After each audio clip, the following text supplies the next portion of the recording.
Welcome to Lesson 8.5, Use Properties of Trapezoids and Kites. So obviously we are now looking at two additional types of quadrilaterals. And again, remember quadrilateral simply means a four-sided polygon. So a trapezoid and a kite will now be added to our list of special quadrilaterals from last lesson that included rhombuses, rectangles, and squares. And prior to that, we also looked at parallelograms. So two new figures in this lesson. We will start with trapezoids. So the definition of a trapezoid is a quadrilateral with exactly one pair of parallel sides. So one pair of parallel sides exactly makes something a trapezoid. Those parallel sides are known as the bases. So if we look at this trapezoid, ABCD here, the two parallel sides, which we can tell from the arrow on the line, are our bases. A trapezoid also has two pairs of base angles. So for example, in this trapezoid here, angle A and angle D are base angles to the base AD. Angle B and angle C are also a pair of base angles to the base BC. And then we have our non-parallel sides, which are known as legs. So side AB and CD, the non-parallel ones, are known as legs. So just taking care of our definition of a trapezoid and parts of a trapezoid. So based on that definition, in example 1, they want us to show that ORST is a trapezoid. So what I know is I need exactly one pair of parallel sides. Now, in order to find if sides are parallel, we need to check the slopes. So in this case, reminder, slope is change in y over change in x. So y2 minus y1 over x2 minus x1. So we're going to check the slopes of opposite sides. So we'll start with side RS and side OT. So the slope of RS is 4 minus 3 over 2 minus 0, which gives us a slope of 1/2. The slope of OT is 2 minus 0 over 4 minus 0, which is 2/4 or 1/2. So we know side RS and OT are parallel because they have the same slope. We need to check the other opposite set of sides because if they have the same slope, then we have a figure that's more specific than a trapezoid. So we're checking the slope of side ST, which is 2 minus 4 over 4 minus 2. So that gives us a negative 2 over 2, or a negative 1. And the slope of side OR, 3 minus 0 over 0 minus 0. And that would be 3 over 0, which that then should not be a 3 here. That slope would be the word undefined. So our slope of that side is undefined. We do not have a slope for OR because it's a vertical line. So in that case, -1 and undefined are two different slopes. So we know that ST and OR are not parallel. So because ORST has one pair of parallel sides and it's a quadrilateral, ORST is a trapezoid. Then we get into a special type of trapezoid, which is an isosceles trapezoid. So just like isosceles triangles have two congruent sides, isosceles trapezoids have congruent legs.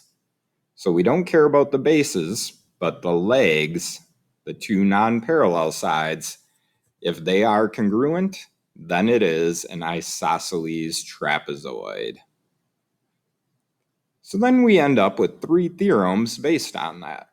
Theorem 8.14 says if we have an isosceles trapezoid, so if the trapezoid is isosceles, then each pair of base angles is congruent. So if this trapezoid is isosceles, angle A and angle D, that pair of base angles are congruent, and then angle B is congruent to angle C. There are other pair of base angles.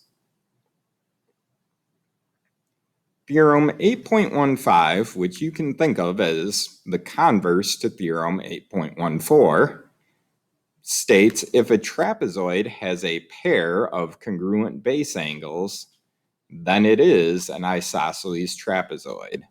So if angle A was congruent to angle D, or angle B was congruent to angle C, then we know this trapezoid is isosceles. So you can think of it kind of as the reverse of 8.14. And then we get to 8.16. And Theorem 8.16 says a trapezoid is isosceles if and only if its diagonals are congruent. So this is a biconditional statement because it has the if and only if. So if BD, that diagonal, is congruent to AC, then we know that this is an isosceles trapezoid, or if it's an isosceles trapezoid, we know the diagonals are congruent.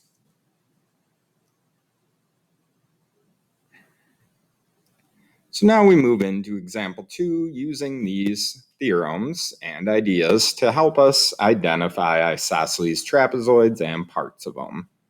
So example 2 is dealing with a stone arch, and it says the stone arch in the diagram is an isosceles trapezoid. Find the measure of angle K, angle M, and angle J. So what we know right away is they gave us angle L here being 85 degrees. We have the bases KL and JM.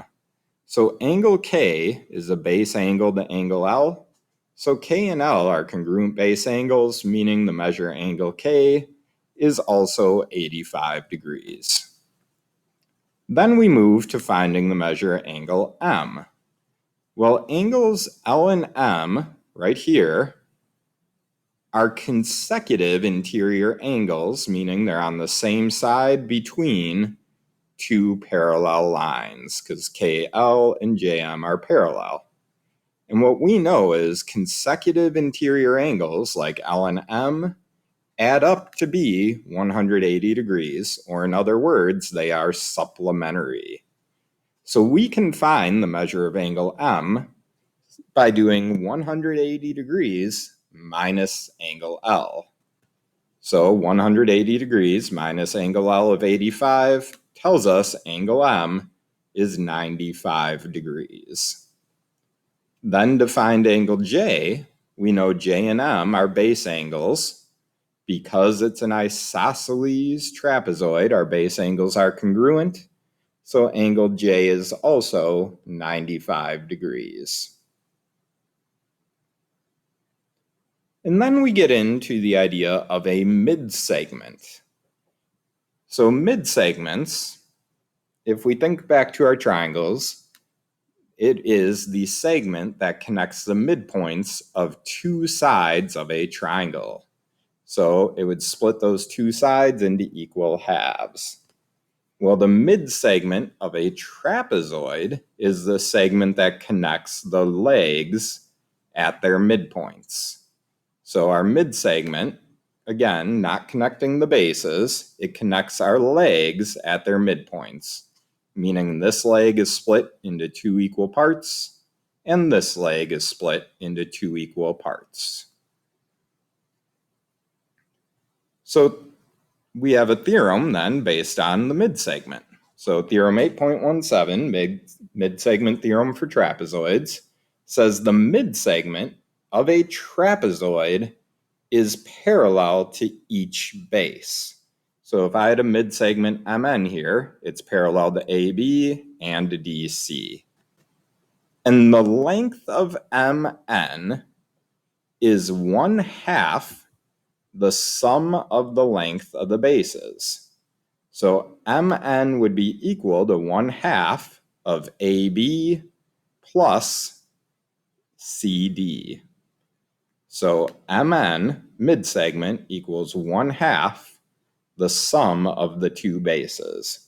So you add your two bases, multiply it by 1/2, and that gives you the measure of the midsegment. So example 3 is using that theorem. So it says in the diagram here, MN is our midsegment of trapezoid PQRS. Find the measure of MN. So we know one base, PO, is 12, and another, SR, is 28. So MN would equal 1/2 of PO plus SR. So 12 plus 28 is 40. 1/2 times 40 gives us the measure of MN being 20 inches. Then we move down to example 4. Example 4 has two different parts, so we'll start with the top question. It says if segment EG, the distance EG is equal to the distance HF, is this whole trapezoid isosceles? So if EG is equal to HF, then we know it has to be an isosceles trapezoid because that tells us the diagonals are congruent. So using theorem 8.16, we know if EG equals HF, then EFGH is an isosceles trapezoid according to theorem 8.16. Diagonals are congruent. Then let's look at the second part. It says if the measure of HEF is 70 degrees, so from H to E to F, this whole upper corner is 70 degrees, and the measure of FGH, this whole lower corner, is 110 degrees, is the whole trapezoid isosceles? Explain. So what we know is the measure of HEF is 70, FGH is 110. So I could find EFG right here by using that idea that EFG is a supplement to angle HGF down here. These two angles are consecutive interior angles, meaning they add to 180. So the measure of EFG can be found by doing 180 minus FGH, our 110 degrees here. 180 minus 110 tells me that angle EFG up here is 70 degrees. So that means HEF, this upper corner, and EFG, this upper corner, are both 70 degrees, meaning they are congruent base angles. So if our base angles are congruent, then by theorem 8.14, EFGH is isosceles. So the answer to both would be yes. And then we get into our last example related to trapezoids before we move on to kites. So example 5 says in trapezoid JKLM, angle J and angle M are right angles. Angle JK is 9 centimeters, and the length of the midsegment NP of the trapezoid JKLM is 12 centimeters. Sketch trapezoid JKLM and its midsegment. And then after we sketch it, they want us to find the measure of ML. Explain our reasoning. So here's my sketch. I know it's JKLM going around, and I knew angles J and M had to be right angles. So I set it up with my right angles. The distance J to K was 9 centimeters. And then our midsegment, which I had to draw in, was 12 centimeters. So NP would be right here, 12 centimeters. We need to find this missing length down here of ML. Well, we're going to use that midsegment theorem then to find our missing base. So what we know is NP, the mid-segment, is equal to 1/2 of JK plus ML. So I'm just going to label MLX and fill in what we know. The measure NP was 12 equals 1/2 of 9 plus X in parentheses. So we need to undo this multiplication of 1/2 or division of 2. So we're going to multiply both sides by 2 to undo the 1/2. So we're left with 24 equals 9 plus X. Subtract 9 from each side. And X is 15 centimeters, so ML would be 15 centimeters long.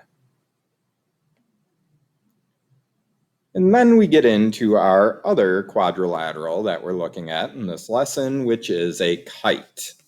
And a kite definition is a quadrilateral that has two pairs of consecutive congruent sides, but opposite sides are not congruent. So consecutive congruent sides would mean like this side here touches this side here, so they are congruent, they're consecutive. And then this side here and this side here are consecutive, so they're congruent to each other. But this segment here is not congruent to the opposite over here. So that would be a diagram of what a kite could look like, or many more below here. So we have two main theorems related to kites. Theorem 8.18 states if a quadrilateral is a kite, then its diagonals are perpendicular. So if we had a kite here, B, C, D, A, our diagonals, AC and BD, are perpendicular, meaning they cross at 90 degrees. And then we have theorem 8.19, which states if a quadrilateral is a kite, then exactly one pair of opposite angles are congruent. So in this case, with our kite, angle C is congruent to angle A. And that would tell us B is not congruent to D, because we only can have exactly one pair of opposite angles being congruent.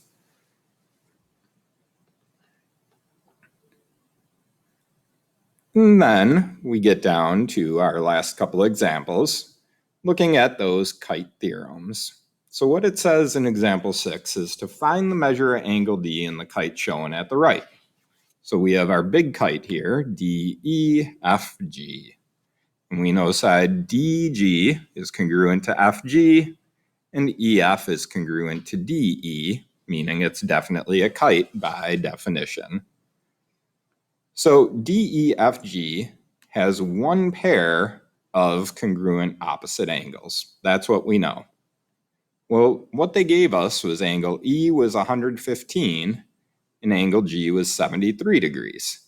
So we know E and G are not congruent, so that means D and F have to be congruent. So E and G are not congruent angles, meaning D and F have to be. And then going back a few lessons, we know all the interior angles in any four-sided figure, any quadrilateral, the interior angles add to be 360 degrees. So if we know angle D and F are equal, I'm just going to make them both X, whatever variable I want to use. So I can figure out my missing angles by adding up my interior angles. So I'd have X and X, 73 and 115. So X plus 115 plus 73 equals 360. So that would simplify to 2X plus 204 equals 360. Subtract the 204 and 2X equals 156. Divide by 2 and X equals 78, which means the measure of angle D is 78 and angle F would also be 78 degrees. And then we get to our last example, which states in a kite, the measures of the angles are 3x, 75 degrees, 90 degrees, and 120 degrees. Find the value of x. Then it asks, what are the measures of the angles that are congruent? So first, let's find x. Same concept that we did up here. All the angles added together have to equal 360. So 3x plus 75 plus 90 plus 120 equals 360. Simplifies to 3x plus 285 equals 360. So we subtract 285 from each side, and we have 3x equals 75. Divide by 3, and x equals 25. So our value of x is 25.